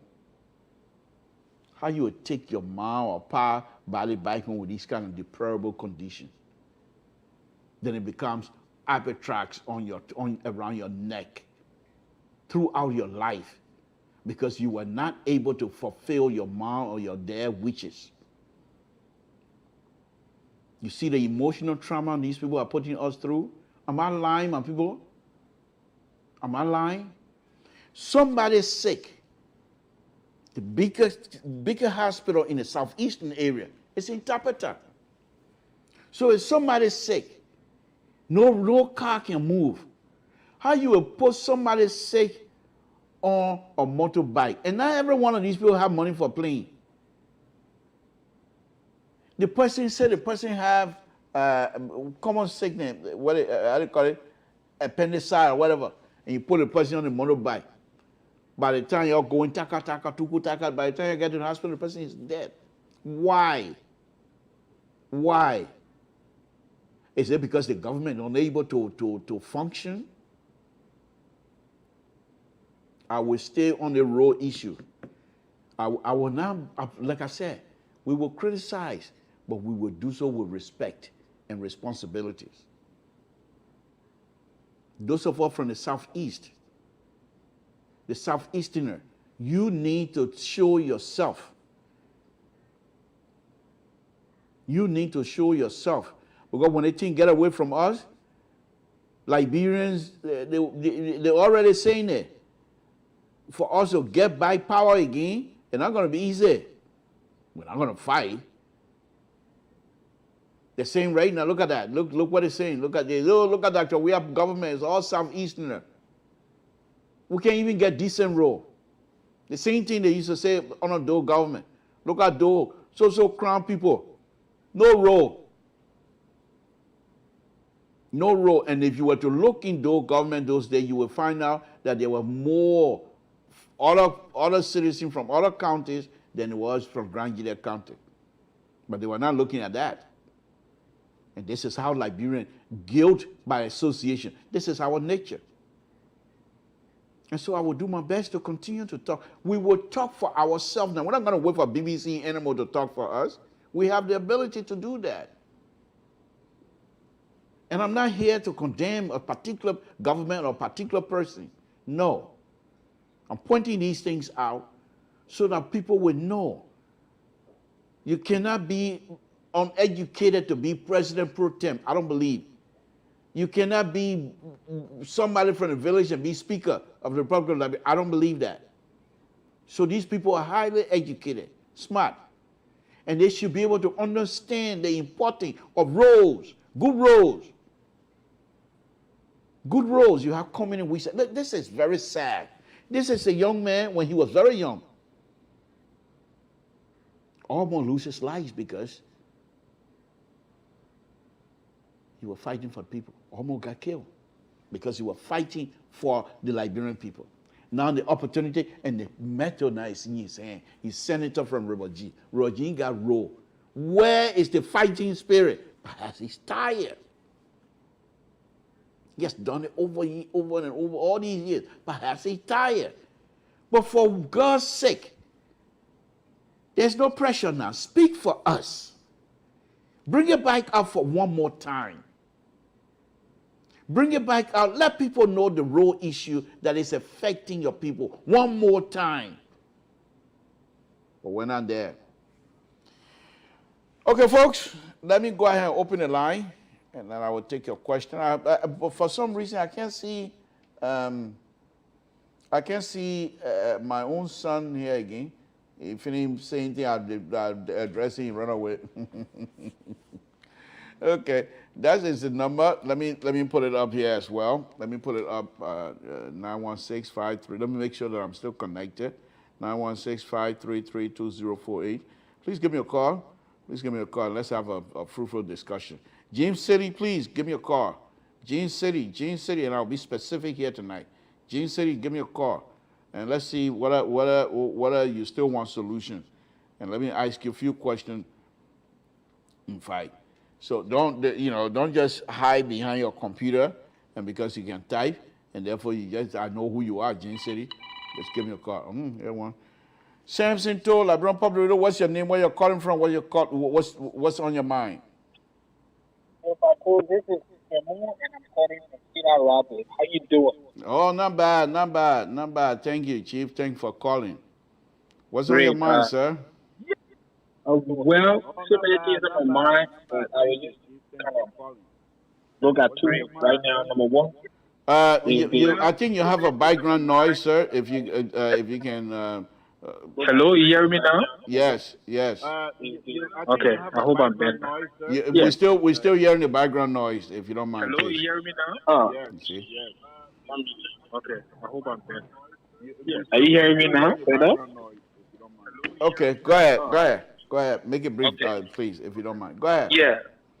Yeah. A couple of things in my mind, but I'll just kind of look at two. One is the situation I'm hearing from my home, the murder of the former president's son, and the security condition of the people there is just sad. And every time you go Facebook, you hear the kind of terrible news. Is Now, it not come on? yeah. I'm not too sure. What are you around? I don't know what. Why? Oh, okay. My I fault. don't, My fault. My fault. I don't know if you're getting me now because I'm trying Yeah, to go find. ahead. No, no, my fault. I had you on the phone that was playing my audio as well. Go ahead. Go ahead. Sorry about that. Go ahead. No problem. Yeah, so, like news coming from Liberia about the death of Toba, son, couple of other issues really got me, sad. Let me use this time to extend my deepest condolences to the family and every other Liberian who have lost loved ones due to insecurity and all the stuff in Liberia. I pray the government can really, really work out whatever modality they bring the murderer to justice. Having said that, I had to say I tuned in following your conversation, and I must give you the credit. This issue of a road network, you've been one of the person on this platform I really, really talking about it. I remember the last time when Jefferson Koji appeared on the platform, he talked about coming back, inviting other people. Listen, I've been waiting for you to get it. Then somebody like the public work minister, so you can have conversation, listen to your advice and all that stuff. But up to now, I'm not getting, invitations from creating, bringing government officials on the platform as they promised us. And then we have, how they call it, one Emmanuel thing talking about lipo, this and that. If you want to follow this at the local platform, you have to listen, and you don't make any kind of statement only because you want to show that you're supporting this. We don't support any government on this platform. We support Liberia. We want the right to be done. So that's why I call for Mr. Emmanuel P. Wherever you are, you listen to me.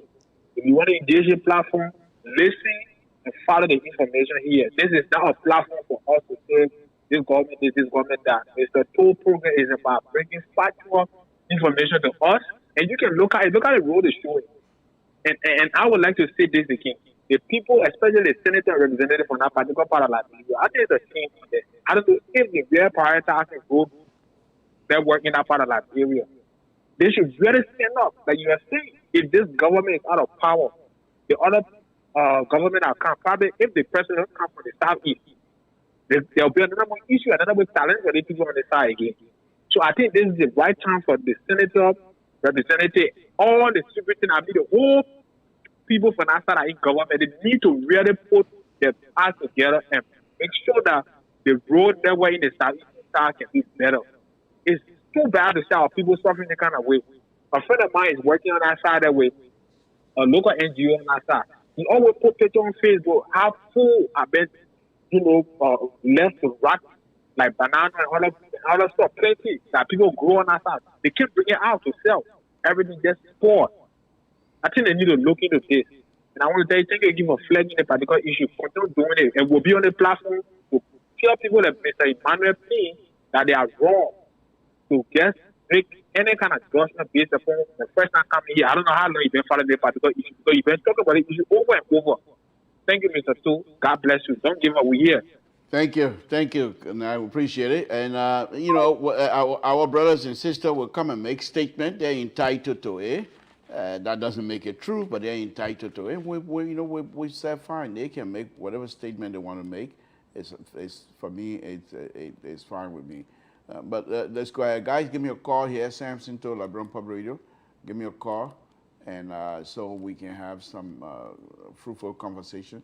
If whatever that I'm saying here you don't agree with me, you're entitled to your opinion. call me and express it. And in fact, if you think you have an engineering question that you think you want to ask me about, call and ask. And I'm not big enough to say I don't know. If I don't know, I'll say, what you do to me? Like Mr. George would say, your hand feel my mouth, my hand feel your mouth. If I say I don't know, what you do to me? Nothing. But I'll be truthful.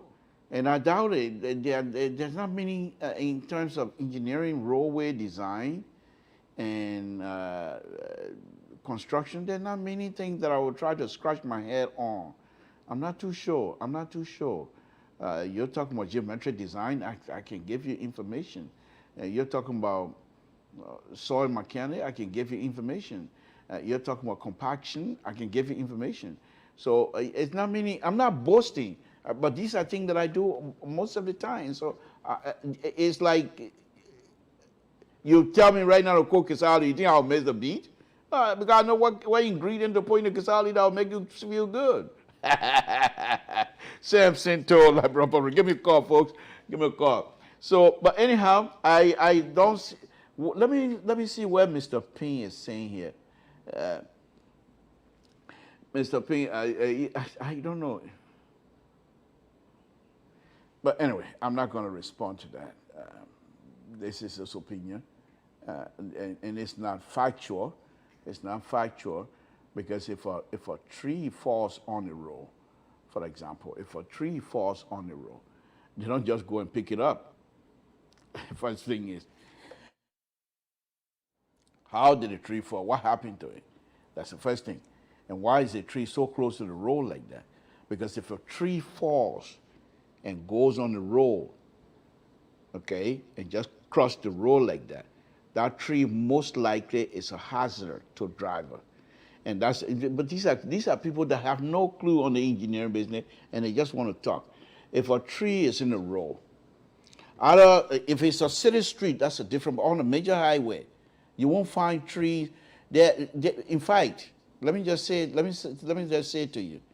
The construction site that you drive on the highway, if they're leaving their equipment at night from the edge of pavement, I'm not even saying the fog line or ETW, okay? I said EP. I'm not talking about edge of travel way. I'm talking about edge of pavement. That means wherever the quota stop, from that point to wherever they're going to park their equipment, it's supposed to be 15 feet. If anybody hit that equipment and it's less than 15 feet, they're in trouble.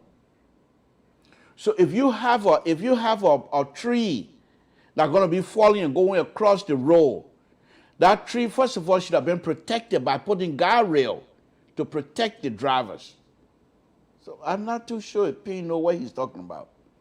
You know, by you driving in the road and seeing that kind of thing, don't just take it like that. Ask questions, do some reading before you come here and say something. But I'm not going to respond much to it, okay?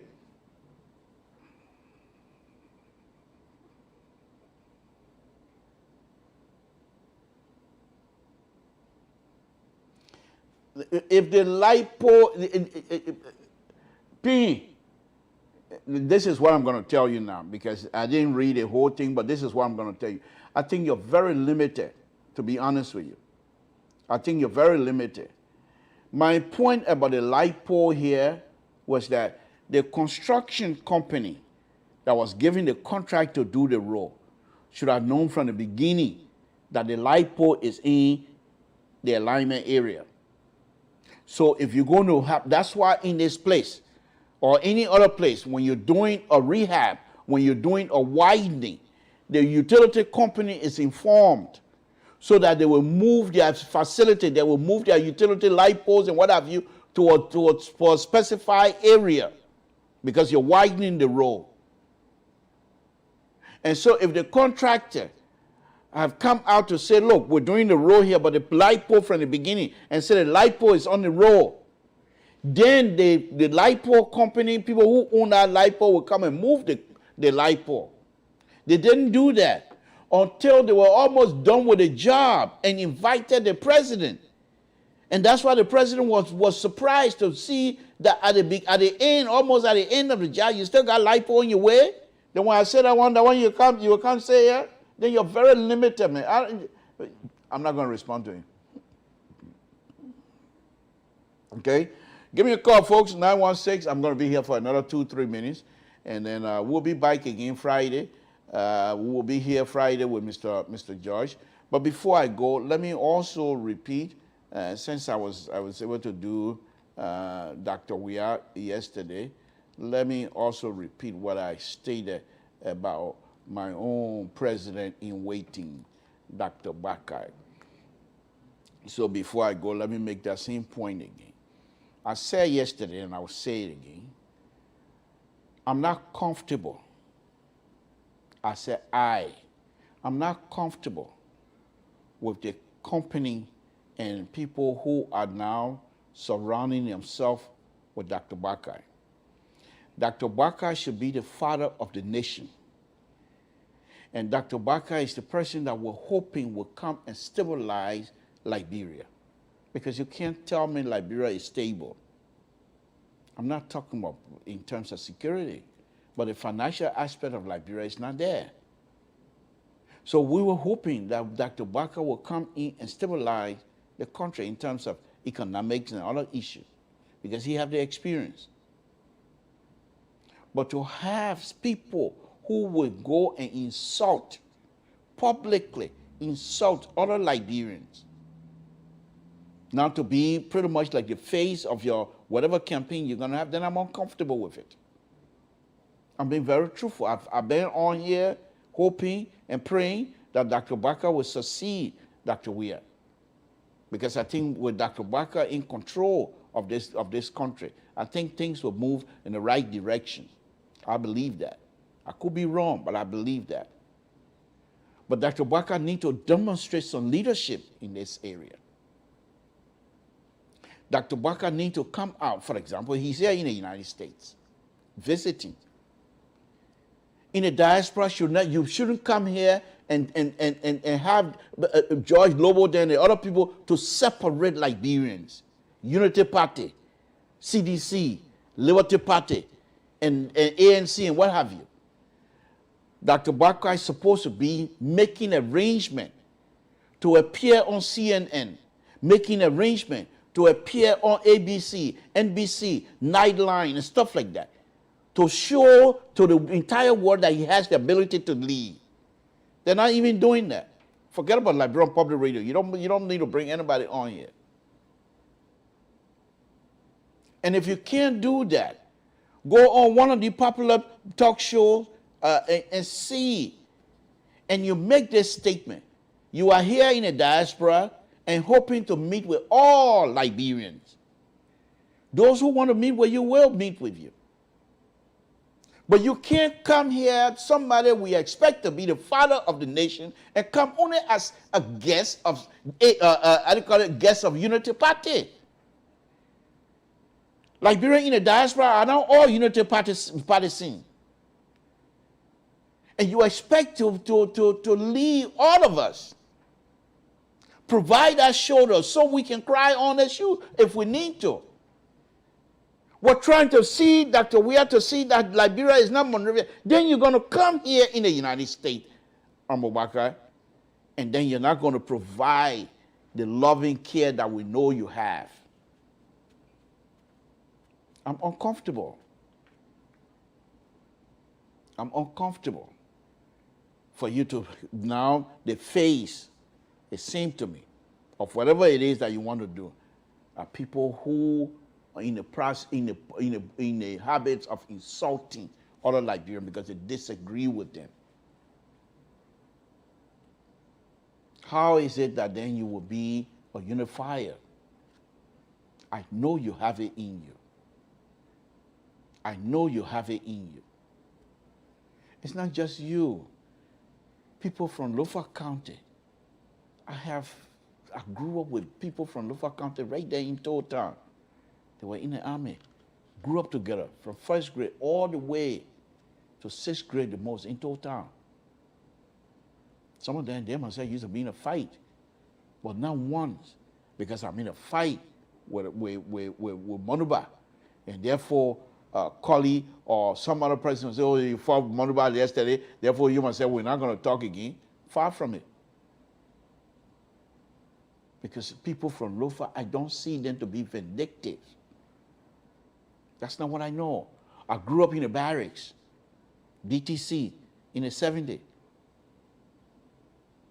And you know, Lofa, Grangide, and Sino, the barrack was their home. So I grew up with many young people from Lofa County. We play football together. They are not vindictive. I don't know that to be. But for you to have your face of somebody, of some people who will be on this type of international platform and insult other Liberians. I'm glad it stopped. I'm happy it stopped. I hope you have some sort of control over that. But now to see that these people are now the face, and there's a picture that I saw today. Where's the age, respect for age? Where's the respect for age? Where's the respect for somebody who's older than you? Because when you get in a room, if I'm sitting down and somebody walk in who is older than me, I get up for that person to sit down. But is this the kind of leadership that we're going to have from you, Dr. Wakai? Where people in the room and young people are sitting down and the older people are standing up. That is not part of our culture. I just don't buy it because somebody can speak or know the English language and have the command of the English, and therefore that person. I don't buy. I don't buy. I don't buy. So I think those of you that are around Dr. Wakai need to re-examine. Need to re-examine the entire process, because you're going to need the entire population from southeast to northwest to be able to bring Dr. Wakai to power. It's not just going to be people from Lofa County. It's going to be all of us working together. And if we're going to think that we want Dr. Wakai to succeed, we better start working together. CDC got money. CDC got money. They ain't ready yet. And if people know how to move things around, they know how to talk. They ain't throw Eugene Facon away. They ain't throw Eugene Facon away. You want to fool yourself. So if you guys think that you got this thing in the bag, I'm not going to be one of those. I'm going to be skeptical until the end. Because what I do believe and what I do know is that healthy skepticism gives you a benefit of the doubt of what you believe to be. However, because you're skeptical, you try to find solutions, make sure these solutions are real. And I just want to throw it out there before I leave, because I brought Dr. Weah in and talk about his performance over there in Glasgow this gone week. And I talked about Dr. Wakai yesterday too, so I just want to repeat myself. Okay. Before I go, I wanted to show, but I'm going to be showing that one of the fixes here. So this picture I'm going to be showing you here. Let's go back a little bit to the engineering of that roadway. You see the picture that I'm showing you? Those two red dots over there, the pointer coming down, those are pressure, those are low, wheel low, or the carb weight on both tires. So this is how the load is distributed on the road. You see how the angle going like that, and the other angle, and then the other tire angle, the crosses right here. So that's why when you're building the road, you make the bottom part wider. And you go up and go up and go up. I want to show that. And let me show you another thing. I will explain this here in detail, more in detail, come Saturday. Look at this. Look at this. The truck here. How many wheels? 1, 2, 3, 4, 5. We have 5 on the other side, so that's 10. But look at each of these wheels has a point low on the roll. So as the tire travel, that point low is not changing. It follows the entire car. Not because the car is moving faster or slower, the weight doesn't change until you unload the condition of the truck. So this is what you need to do. And that's why you need a stable ground, a stable road to support the weight of this truck. Let me show you another truck. Let me show you another truck. Here's another truck here. But this one here, the little bit of engineering, 32 kips, and I'm not going to go explaining kips. Right? Saturday, I'll try to explain what kips are. 32 kips on each of these, that's a weight, okay? And that's, what is it, 64 Newton, kilonewton or something like that. Well, I can't see that far, but it's something like that, okay? And up here is 8 kips, okay? So those are the weight that is being distributed. Now, on the bridge, they have influence line. Okay, because the bridge is flexible, much more flexible than this. So you design the bridge, you know, with some segment of understanding what an influence line is. And I'm not going to go into detail about that tonight. Okay? I just thought that I'd show that in there. All right? Before we go, let me play this video one more time. And think about the Southeastern, those of you that are from the Southeastern. And I'm not saying these things for you to be angry. Yeah, you need to be angry, for positive anger. Yeah, that's the right word, positive anger. Don't be negative about it. Okay? You can be angry, but do it positively, so that at least you will have a clear understanding of what is affecting us, so that at least you will be able to, when you engage people, that your conversation does not become confrontational, that your engagement does not become confrontational, but it becomes peaceful, but firm in your demand, firm in your presentation, firm in whatever it is that you're putting out there, your argument. But it doesn't have to be confrontational. Samson told. Hey, I think you're stupid. Yeah, well, I don't know anything. Let me play the video for you, Samson told, and then after that we'll call him good night. Here's the thing here. I don't know why people are not even calling. This is engineering, that role. Everybody drive. You ask me any question. No question is stupid, my man. Ask me any question. What you said? Ask me any question. Baki, you back again tonight? Go in with my man. All right, let me play this video, folks. Samson told Liberia Public.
mkpene tina kazi zaganye kwa soko agrigogo dada kwa sukuriyan loyo kure zikire kama ye kurodiba ya prinya mkpene tina kazi ura kike bagra agrigogo Senhor saye piere agrigogo baba la do baba agrigogo bringa ke de gabu agrigogo agrigogo para biti kewa agrigogo nyata wa si so bari ngani agrigogo aba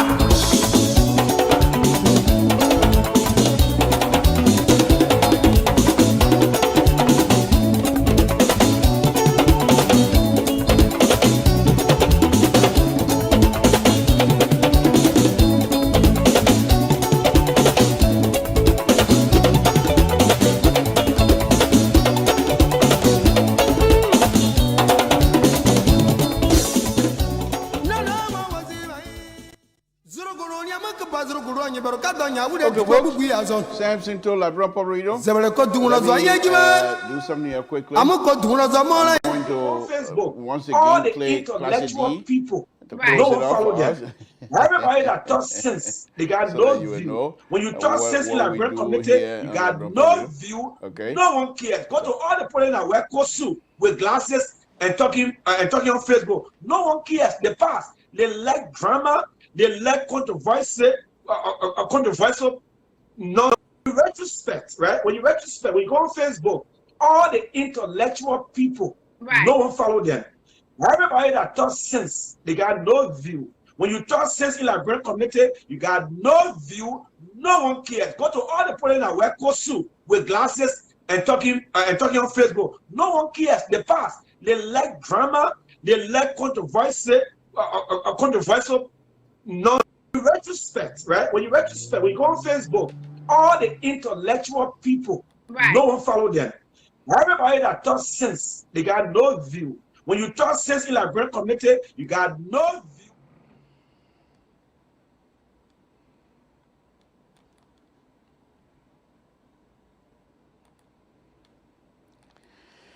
So there you have it. There you have it. Class D believe that people who wear glasses and coat suit and talk intellectual issues, discuss intellectually, they have no viewer. But people who talk things that are not that critical, they got a lot of viewers. So he believed Liberian and like drama and controversial issues. I'm not going to because I want view. I want people to look at me, therefore I have to change myself. I've considered this platform to be intellectually capable of providing some intellectual conversation here. It doesn't have to be engineering. We have the ability. Wait till Mr. Soul come back. I mean, those of you that have been out here, you know what he's capable of doing. And so we come out here and discuss issues. Not necessarily that we want quantity, it's quality. It's quality, and I think all of you. Here's the thing here I keep saying. Let me say it again before I take leave of you tonight. Many of you that are watching, it doesn't mean that you don't have anything to do. You guys have, every one of us. I came from work today, I work today. So it's not like none of you have nothing, all of you have nothing to do. But the fact that you turn in to watch, it means perhaps there's something here that you have interest in. And when you hear me saying things and not cussing for an hour and a half, 2 hours sometimes, and not cussing, not saying things that are degrading to other human beings, and you stay here, that means you have interest in it. Okay? I'm not because I want 1,000 viewers or because I want 400 viewers or something. Therefore, I should come here and talk about what Dr. Weah is eating. I should come here and talk about who get what woman in Liberia. That's not my business. That's none of my business. That's not even issue that I want to discuss. If Dr. Weah wearing whatever he's wearing, that's his problem. And let me be ridiculous on this. Until Dr. Weah can be found guilty of taking people money,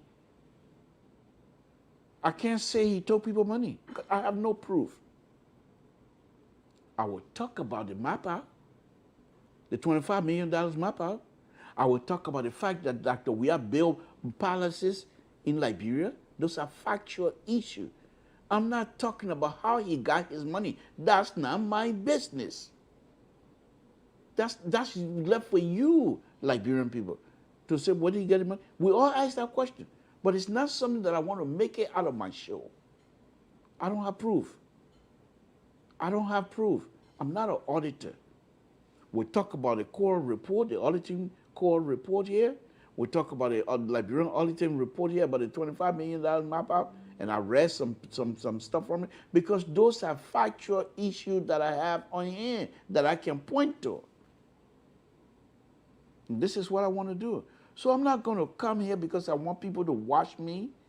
Therefore, this person did this. And when Costa left and escaped through Sierra Leone the last time, I was on here for 2 hours praising him because I respect the way he handled himself in foreign land. Those are factual things. Those are factual issues. When he went to Sierra Leone, the statement he made was written even from the government of Sierra Leone. Those things that I talk about. So I'm not going to come here because I want you to turn against specific person. Therefore, I will come and say what I don't have proof of. And say, oh, based on information that I gathered here, blah, blah. Yeah, you can get sources and things like that. But I'm not going to go from sources just to talk about somebody's girlfriend. That I'm my business. When was the last time you hear me say I married a counselor? And I say I married a counselor? Why am I counselor? But other people marry business for? That my business? And so if you don't want to watch me because I'm not coming here and doing marriage counseling business and say who got girlfriend, whatever, who got money and what, that's not my business. If you don't want to come here and watch me because I'm here to talk about raw, this is raw. Pictures are there. And I'm telling you, from my own engineering perspective, I'm an engineer, I can offer that. And if you don't think that's good enough, then thank you. I appreciate that. But I'm not going to make up story because I want viewers. And if I try that, the LPR family will kick me out of the platform quick. So with that said, folks, I'm going to say thank you very much. I was expecting some call from people like Gene City. I was expecting my own nephew, Gene Bucket. What's his name again? Gene City, and then Bayern. Eddie Bucket, Bayern Jr. He just had hair just like his father. I remember, let me just say something. I remember his father and I, we went Getty Street one time. They have a nightclub over there between Benson and Broad Street on Getty Street. They have two nightclubs. After, when you're going down Getty Street, going towards the graveyard, they have two. You start from Carlton Hotel right there by Broad Street. Then there's another nightclub, and then there's another nightclub that is closer to Benson Street. So when we went there, this nightclub was operated by another sister, Crown Woman. So we went in there, and usually when we go to these clubs, Byron will always take the far corner where there's not many lights. But those days, they used to have red lights. Red light shining, and Byron myself were the bigger boys, with our platform shoes and bare bottom, polyester bare bottoms. So we were in a corner, and while we were in a corner, another guy came in and decided that he wanted a chair that we were saving for two girls. We knew these two girls was coming. Close my door. I don't want my wife to hear. Anyway, that's a long time ago. But anyway, we knew these two girls was coming. So this guy came, he said he wanted a chair. So we said, no, we're reserving the chair for somebody else. So then he wanted to take a big deal out of it. Well, Bayern and Samson two are walking. I don't talk. I fight. Bayern don't fight. Bayern talk. So I said, I asked him. So you want me to handle him? He said, no, let me try to put some sense in his first before you handle him, before you do anything. So Byron tried talking to this guy, and this guy went off how we Crown people, we eat fire coal and all that kind of stuff. Well, the beer bottle in my hand, they went to work on him, and he was on the floor the next day. The next thing he knew, he was on the floor. And after that, when we go to the club again, he won't come back and talk about Crown people like that the way he did. I remember that story very well because after that incident, we went to another one. Went to EJ Row when Moga was playing. It wasn't a fight, but it was a conversation where we have the two LU students who believe, well, you LU student, when you coming to EJ Rob, Moga playing with all there to can't dance that night, they're coming here to can't speak book. I beg you, man. So I just told the guy, I'm not going to talk. I don't talk. I deal with you. But anyway, Byron was able to save the night. And, you know, we really had a good time in Monrovia. Even in Toad Town, when we were growing up, we had a good time. We had a good time together. When we go bird hunting or fishing or going to set ground trap and things like that, we always had a good time. So when I came to Monrovia, Byron was in Bapa, Yekepa to be specific, with his brother. So when he heard that I was in Monrovia, he migrated and found his way to Monrovia. So when he came to Monrovia, I too, at that time, I was staying with somebody, and then I thought to myself, I'm a man now. How old was I? No more than 13, 14 the most. And I said I was a man. And so we started on our own. You know, I just thought I'd put that on there. Here's his son here now. Brian passed away already. But here's his son here now telling me I should leave them alone in Liberia. I thought I'd throw that in there, folks. Let me leave you alone. It's been a wonderful, wonderful evening. Thank you very much for staying with us. Please tune in again tomorrow. Friday, Mr. George and I are going to be here. And Mr. George, when he and I get here, it's not going to be easy stuff. You know, we don't agree on anything. He's a far right, a center right. Alfonso So is the far right. I'm a liberal. And so the professor, CDC professor, he's most likely, you know, with them sometimes with me. But the thing here, I'm a liberal. I am the counterweight here on this platform. And so they don't want to hear my liberal views sometimes. They try to come up with all kinds of stuff. But I'm here to balance the equation. And therefore, I will say good night to all of you. It's been a wonderful, wonderful evening. Good night, folks. Samson Toll, Liberia Public Radio.